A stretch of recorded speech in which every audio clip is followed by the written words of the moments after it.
Magandang umaga po. Merry Christmas mga kapatid. Pakibati naman po ng inyong mga katabi. Maligayang Pasko. Sino po dito ang naka-perfect ng pang-siyam na ngayon, siyam na sambang umaga? Praise God. Purihin po ang Diyos. Purihin natin ang Diyos na siyang dahilan kung bakit tayo nakakagising ng maaga, ng may buhay, ng may lakas na tinataglay araw-araw. Salamat sa Diyos sa walang sawang pagtuturo at pagpapakilala niya ng kanyang sarili sa atin.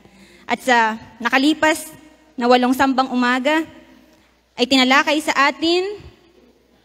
Tandaan niyo po ba ang 8 tinalakay sa atin? Ang una ay ang depravity of man o ang tayo'y ganap na makasalanan. At si Pastor Argel po ang nagdala nito. Pangalawa ay ang election kay Brother JR. Pangatlo, regeneration tungkol sa kapanganakang muli by Ma'am Layden. Pang-apat po, redemption o pagtubos by Pastor Doc Ronnie. Pang-5, justification o pag-aaring ganap by Brother Jason. Pang-6, sanctification o pagpapakabanal by Brother Jeremy. Pang-7, virgin birth by Dr. Grace. At pang-8, nakalipas lang, glorification by Pastor Manny. At ngayong umaga naman po ay susubukan nating unawain ang mga katotohanan tungkol kay Jesus bilang ating tagapamagitan or mediator natin upang makalapit tayo sa Diyos Ama. Ano po ba ang ibig sabihin ng mediator o tagapamagitan? Kung kayo po ay may karanasan na o relasyon na nasira dahil naka-offend ka o nakagawa ka ng kasalanan sa isang tao, halimbawa, meron kang pinakamatalik na kaibigan. Sino dito ang may mga kaibigan? May naging mga kaibigan? Wala po. Imposible naman po yun. Halimbawa po, mayroon kayong pinakamatalik na kaibigan. Araw-araw kayo laging magkasama, araw-araw kayo laging nagkakausap. At isang araw ay biglang nagkaroon ng problema sa inyong pagkakaibigan.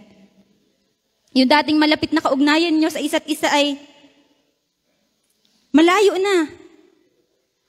Hindi na kayo komportable na makita siya. Nahihiya kang kausapin at lumapit sa kanya. Nagkaroon ng malaking pagitan sa inyong dalawa. Kaya, kung gusto mo muli siyang makausap, kailangan mo ng tulong ng isang tao na may kaugnayan din sa iyong kaibigan, na siyang tutulong upang maayos muli ang inyong pagsasama. Ganon daw po ang ibig sabihin ng mediator. Ayon po sa Biblia, sa 1 Timoteo 2, verse 5, 1 Timoteo 2, chapter 5, sapagkat iisa ang Diyos at iisa ang tagapamagitan sa Diyos at sa mga tao, ang taong si Kristo Jesus. Si Jesus lamang ang tagapamagitan sa Diyos at sa tao. Kahit na itanong niyo na po ba sa inyong mga sarili kung bakit si Jesus lamang? Hindi pa pwedeng dumiretso na lamang ako sa Diyos Ama. Gayong binigyan naman ako ng Diyos Ama ng karapatang maging anak niya. Siya naman ay nasa lahat ng lugar. Nasa lahat ng dako, hindi pa pwedeng lumapit ako sa Kanya anytime at anywhere na gusto ko nang wala sa pamamagitan ni Jesus? O kaya naman ay hindi pa pwedeng mamagitan ang mga kilala nating mga tao na namuhay ng may kabanalan at kabutihan, nagpakamartir sa kanilang pananampalataya para sa Diyos? Baka mas may pabor sa kanila at makinig ang Diyos sa kanila. Ngayon po ay susubukan nating unawain ang mga dahilan kung bakit kailangan natin si Kristo bilang tagapamagitan natin sa Diyos. Bakit kailangan po natin si Kristo? Una, dahil tayo ay makasalanan. Ito ay binanggit na po din ni Pastor Argel sa kanyang mensahe. Ngunit sinasabi din po sa Roma, chapter 3, verse 23, Roma 3:23, sapagkat ang lahat ay nagkasala at walang sino mang karapat-dapat sa paningin ng Diyos. Pansinin po natin yung sinabing walang sino man. Walang sino mang karapat-dapat sa paningin ng Diyos. Alam natin po ito, oo, dahil tayong lahat ay makasalanan. Ngunit gaano ba kalalim ang ating pagkaunawa sa mga salitang ito. Hindi tayo karapat-dapat dahil ang Diyos ay banal. Gustong-gusto natin ang katangian ng Diyos na mapagmahal. Ano po? Ngunit lagi nating isinasantabi o kay malabnaw ang ating pagkaunawa tungkol sa kabanalan ng Diyos. Hindi nga natin minsan namamalayan na nalalapastangan na pala natin ang kabanalan ng Diyos. Basahin po natin ang unang Juan, chapter 1, verse 5. Unang Juan, chapter 1, verse 5. Ito nga ang pangaral na narinig namin sa Kaniya at ipinahayag namin sa inyo. Ang Diyos ay liwanag at sa Kanya ay walang anumang kadiliman. Walang halong kadiliman, maliit man, o kahit kaunti man lamang. God is completely and absolutely holy. Sukdulan ang Kanyang kabanalan at hindi Niya hahayaan na malapitan man lamang ng kahit anumang bahid na karumihan o kasalanan ang Kanyang kabanalan. God is absolutely holy. Mahalaga at pinoprotektahan ng Diyos ang Kanyang kabanalan. Sa unang Timoteo 6 verse 16, unang Timoteo chapter 6 verse 16, siya lamang ang walang kamatayan at nananatili sa liwanag na di matitigan. Walang taong nakakita o makakakita sa Kanya. Siya ay liwanag, ang sabi ng talatay, siya ay liwanag na hindi matitigan. Hindi hahayaan ng Diyos na makita siya ng makasalanang tao. Bakit? Bakit hindi po hahayaan ng Diyos na makita natin siya? Dahil pinoprotektahan ng Diyos ang Kanyang kabanalan. Pangalawa, dahil ikamamatay ng taong makasalanan ang makita ang banal na Diyos. Mamamatay tayong lahat once na makita natin ang Diyos. Kahit po sa panahon ni Moses, nang maikwentro niya ang Diyos sa Mount Sinai, ay hindi rin niya ipinakita ang kanyang sarili. Maging sa mga tao ay pinasabi ng Diyos kay Moses sa Exodus 19:21, Exodus 19:21, sinabi niya, "Bumaba ka at sabihin mo sa mga tao na huwag lalampas ng hangganan upang makita ako, sapagkat marami ang mamamatay." Nakakamatay po ang kabanalan ng Diyos para sa ating tulad nating makasalanan. Kaya nauunawaan po ba natin ang pagiging undeserving natin?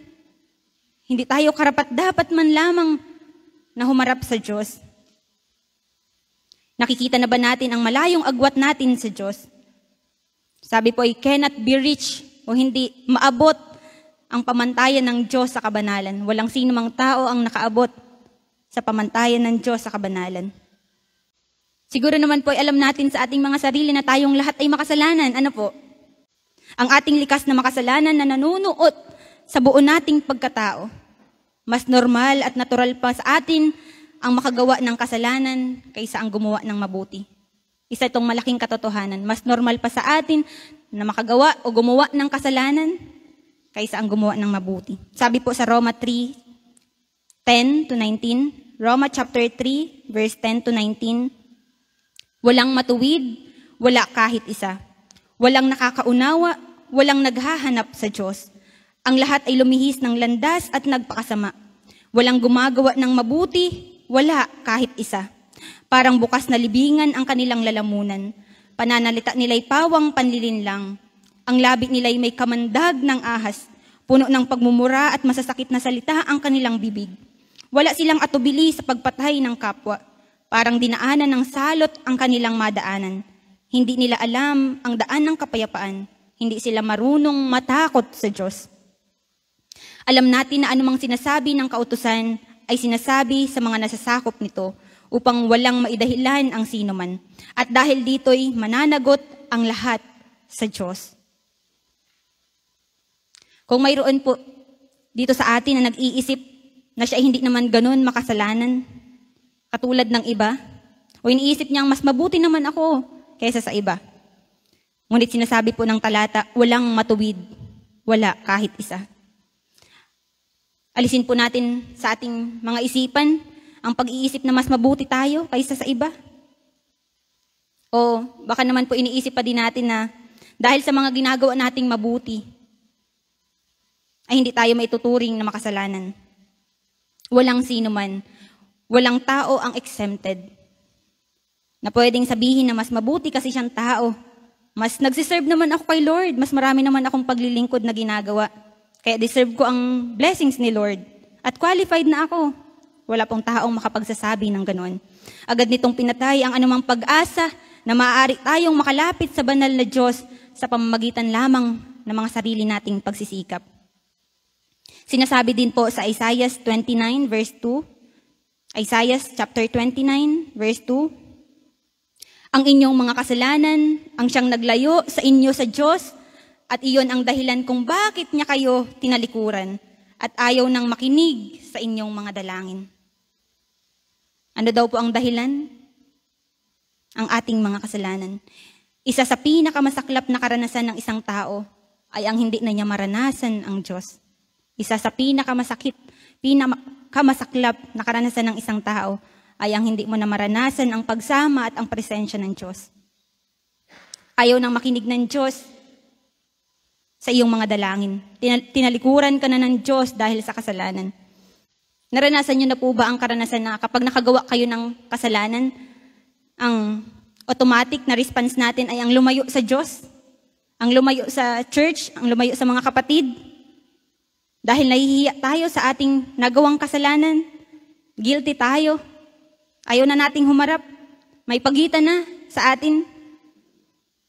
At nararamdaman natin na nasira na ang malapit nating kaugnayan sa isa't isa o sa Kanya. Hindi mahirap sa atin ang paglayo sa Diyos. Ang katotohanan ay hindi mahirap sa atin ang lumayo sa Diyos. Mas madali pa nga itong gawin kaysa ang lumapit sa Kanya. Hindi mahirap sa atin ang lumayo sa Diyos. Mas madali pa itong gawin kaysa ang lumapit sa Kanya. Ang totoo ay hindi tayo makakalapit sa Diyos Ama kung hindi dahil kay Jesus. Hindi po tayo makakalapit sa ating Diyos Ama kung hindi dahil kay Jesus. Dahil tayo ay likas na makasalanan at ang tao ay nag-iisip pa ng paraan kung paano makagagawa ng kasalanan. Ano po? Kumbaga, ito pong ating pagiging makasalanan ay nakatanim na sa kaibuturan ng ating mga puso, naka-built-in na, parang hindi na kayang tanggalin. Isa sa mga dinaanan po natin na lesson tuwing Tuesday class ay ang ating kalikasan ay naging napakasama. Tayong lahat ay pinaglihi at isinilang sa kasalanan. Ano daw po? Hindi pa man tayo na ipapanganak, tayong lahat ay makasalanan na. Wala pa man tayong nagagawa na kasalanan, makasalanan na tayo. Wala pa man tayong nagagawang kasalanan, may malayo ng pagitan ang tao at ang Diyos dahil sa ating minanang kasalanan. Napupuot ang Diyos sa ating mga minanang kasalanan, pati sa mga kasalanan na patuloy pa nating nagagawa at lahat ng iyon ay may kaparasahan. Alam natin na lahat ng mga kasalanan na patuloy nating ginagawa, lahat ng iyon ay may kaparasahan. Ngunit sinasabi din naman po sa Roma 5 verse 10 to 11. Roma chapter 5 verse 10 to 11. Dati, tayo'y mga kaaway ng Diyos. Ngunit tinanggap na niya tayo bilang mga kaibigan sa pamamagitan ng pagkamatay ng kanyang anak. At dahil dito, tiyak na may liligtas tayo sapagkat si Kristo ay buhay.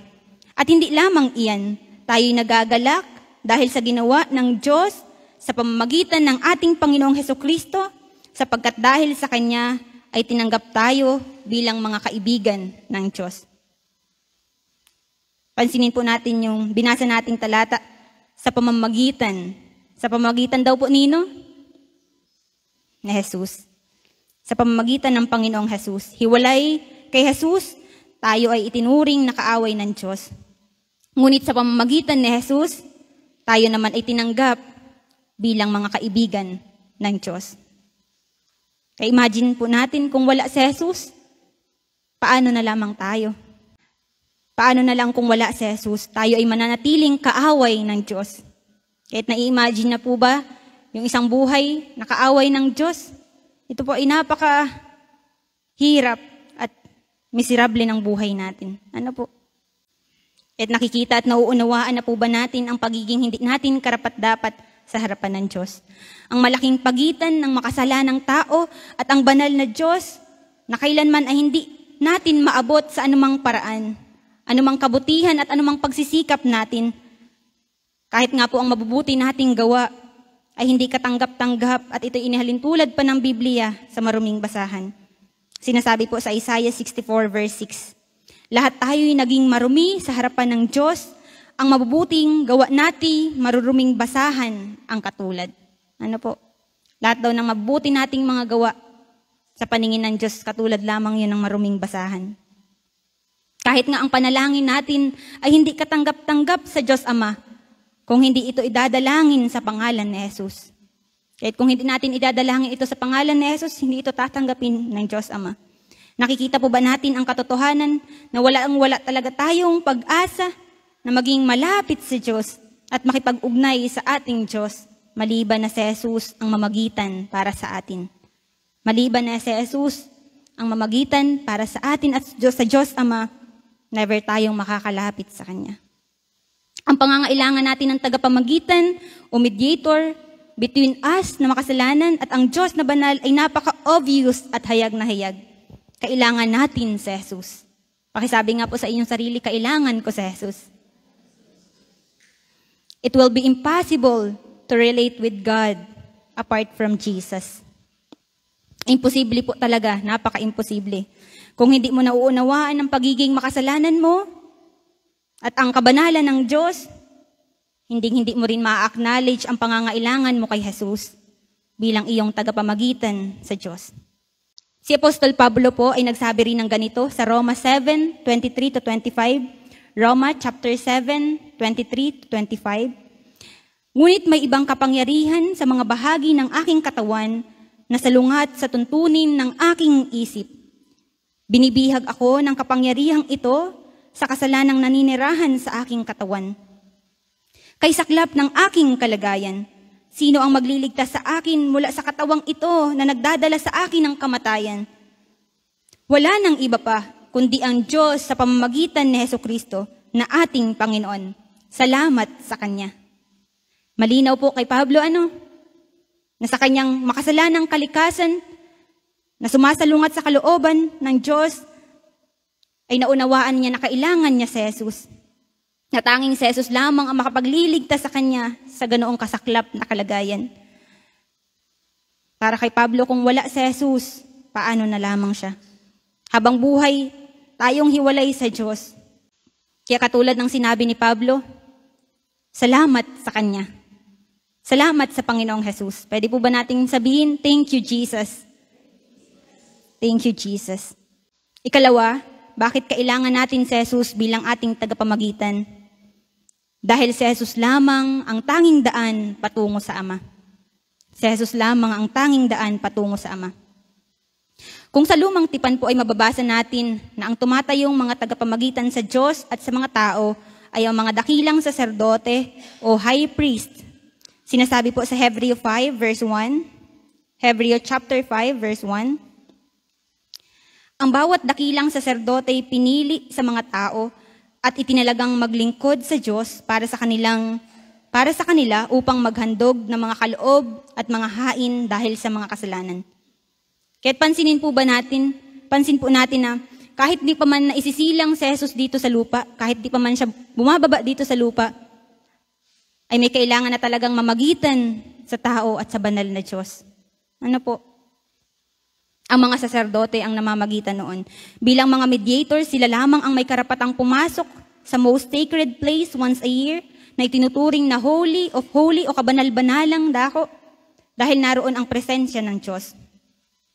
Sila ang magdadala ng mga concerns ng mga tao, mga handog at magsasagawa ng mga kailangang ritual for the atonement of sin in behalf of all the people. Siyempre po, may kondisyon yun. Sa pagpasok ng mga saserdote, may mga kondisyon. Kailangan panatilihin nilang sila'y banal. Dapat maingat sila sa kanilang pamumuhay, sa kanilang pagkilos, sa kanilang pagsasalita, at sumusunod sa lahat ng kautusan. Kasi po, once na pumasok sila doon, nang hindi sila pure, nang hindi sila malinis, ay tiyak na katapusan na nila yun. Kaya man din po nilalagyan daw ng tali. Ano po? Kaya pag matagal na nandun sa loob at hindi lumalabas ay hinihila na lamang. Ganun kabanal ang Diyos. At ganun din po kabigat ang role ng isang mediator. Especially kung ang gagawa po nito ay tao rin lamang na makasalanan. At take note po, lahat ng ginagawa nilang pagsasakripisyo, pag-aalay ng handog, ay temporary lamang ang bisa. Ibig sabihin po, kailangan nilang gawin yun ng paulit-ulit. Kaya man din po kailangan nilang magpatay palagi ng hayop, araw-araw. Kailangan nilang gawin ng paulit-ulit iyon para sila'y makalapit sa Diyos. Ang kailangan ng tao ay perfect mediator.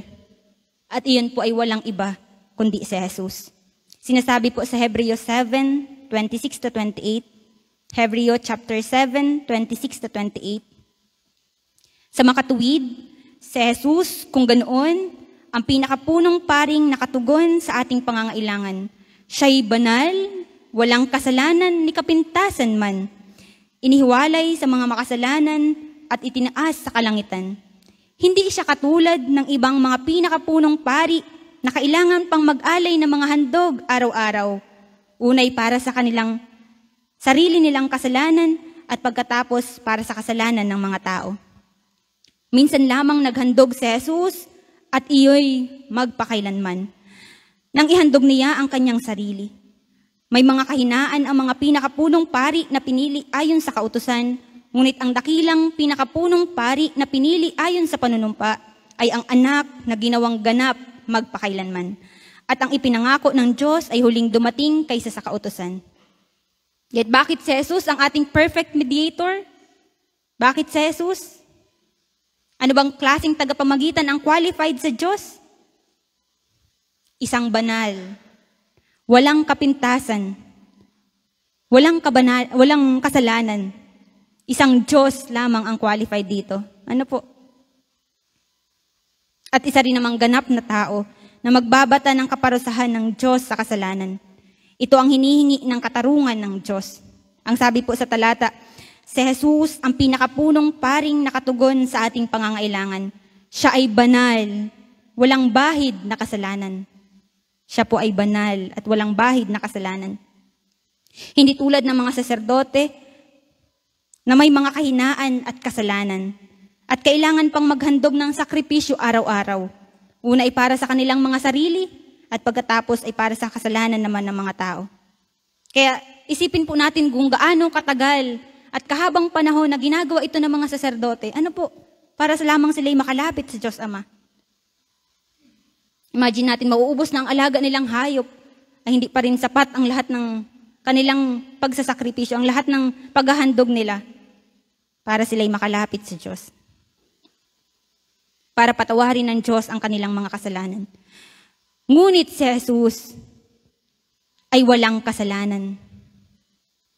At hindi na kailangang mag-alay pa para sa kanyang sarili. Siya po ang aktwal na katuparan ng mga katradisyon patungkol sa sistema ng paghahandog. Si Jesus ang nag-alay ng sakripisyo, ang kanyang sarili mismo. Nang ipako siya sa krus upang bayaran ang kasalanan ng sanlibutan. Si Jesus lamang ang tanging qualified para maging ating tagapamagitan sa Diyos Ama. Siya lamang ang may kakayahang mag-ayos ng ating ugnayan sa Diyos na hindi kayang gawin ng sino man. Ano po? Si Jesus lamang ang tanging may kakayahang mag-ayos ng ating relasyon sa Diyos Ama na hindi kayang gawin ng sino man sa atin. Siya lamang ang makapaghaharap sa atin ng Diyos na parang wala tayong kapintasan. Na kapag titingnan tayo ng Diyos, ang makikita niya ay ang katawiran at kaluwalhatian ni Kristo na perfect at sinless. Dahil sa kanyang perpektong sakripisyo, ang kanyang sarili mismo. Ang sabi po sa talata, si Jesus ay isang beses lamang naghandog ng kanyang sarili, ngunit iyon ay magpakailanman. Magpakailanman ang bisa. At higit sa lahat, si Jesus lamang ang daan patungo sa Ama. Sinasabi niya sa Juan 14, verse 6. Juan 14, verse 6. Ako ang daan, ang katotohanan at ang buhay. Walang makapupunta sa Ama, kundi sa pamamagitan ko. Walang ibang paraan para tayo ay makalapit sa Diyos Ama. Sa salitang ako ang daan, ay katibayan na si Jesus lamang ang nag-iisa. Ang nag-iisang daan patungo sa Diyos. Hindi sa pamamagitan ng ating mga mabuting gawa, hindi sa pamamagitan ng mga relihiyosong ritual o ng sino mang tao na nabubuhay. Kaya aalisin po natin sa ating mga pag-iisip na sa pamamagitan daw ni ganito, abigyan ng pangalan, makakalapit sa Diyos Ama o makakapunta sa Diyos Ama. Mali po. Si Jesus lamang ang daan patungo sa Ama. Sa 1:14:6b, sinabi niya, walang makapupunta sa Ama kundi sa pamamagitan ko. Ito ay isang malinaw na kapahayagan na ang kaligtasan ay kay Jesus lamang masusumpungan. Ano po? Ito ay isang malinaw na kapahayagan ng kaligtasan kay Kristo. Si Jesus lamang ang tulay sa pagitan ng makasalanang tao at sa Diyos. Sa kanyang pagiging Diyos at tao, siya ang tanging may kakayahang magdala sa atin sa Ama. Ang ibang daan, paniniwala o gawaing pangrelihiyon ay hindi sapat upang tayo makalapit sa Diyos nang walang pamamagitan ni Kristo. Tanging si Jesus lamang ang daan sapagkat siya ang tumupad ng lahat ng hinihingi ng Diyos para sa ating kaligtasan, ang kanyang perpektong katuwiran at sakripisyo.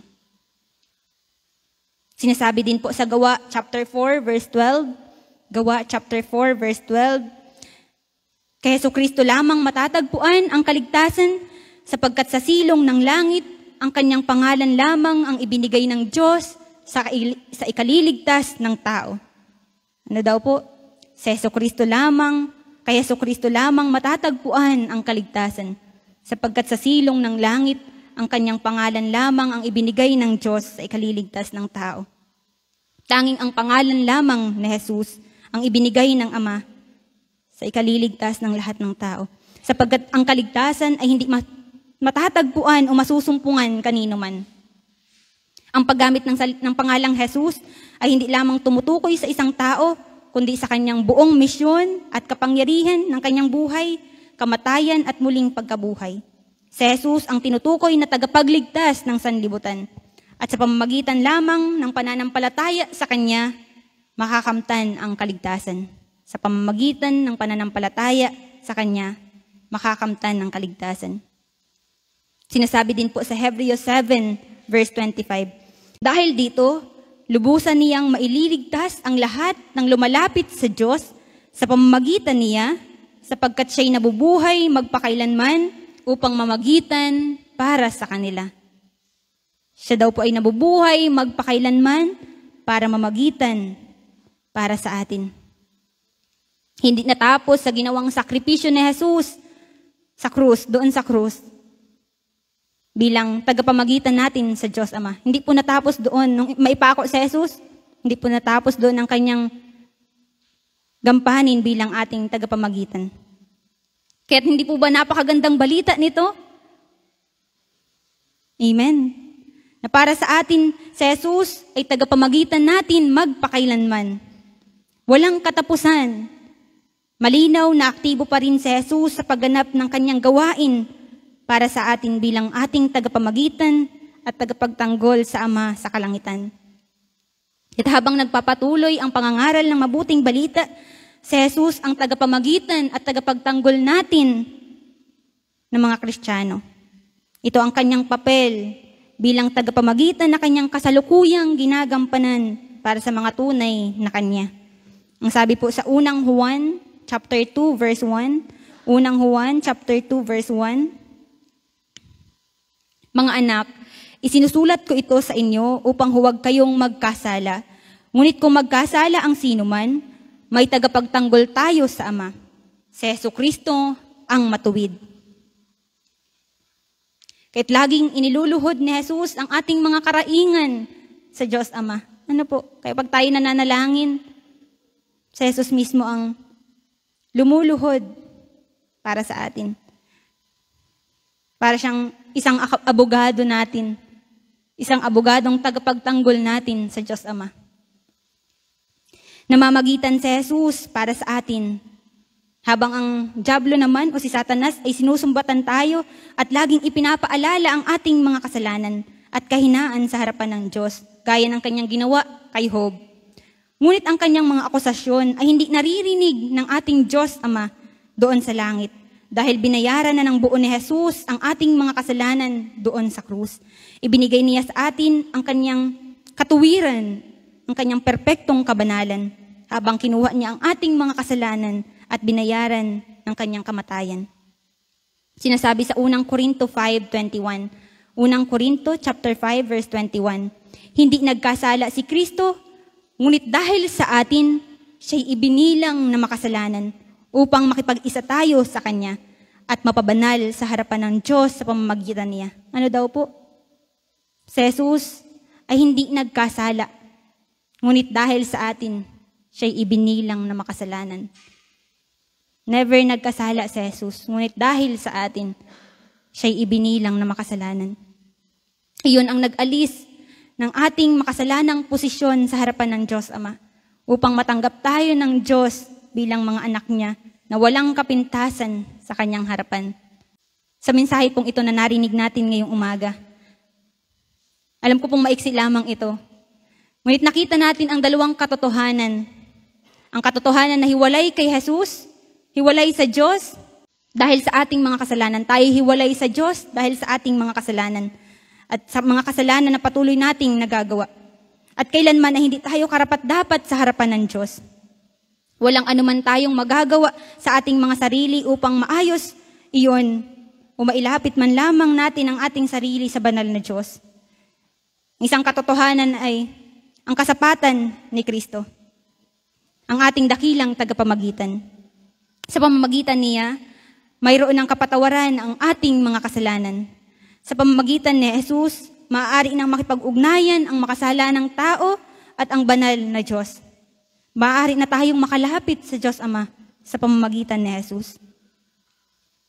Kung wala si Jesus bilang ating tagapamagitan, mananatili ang puot at ang parusa ng Diyos sa atin.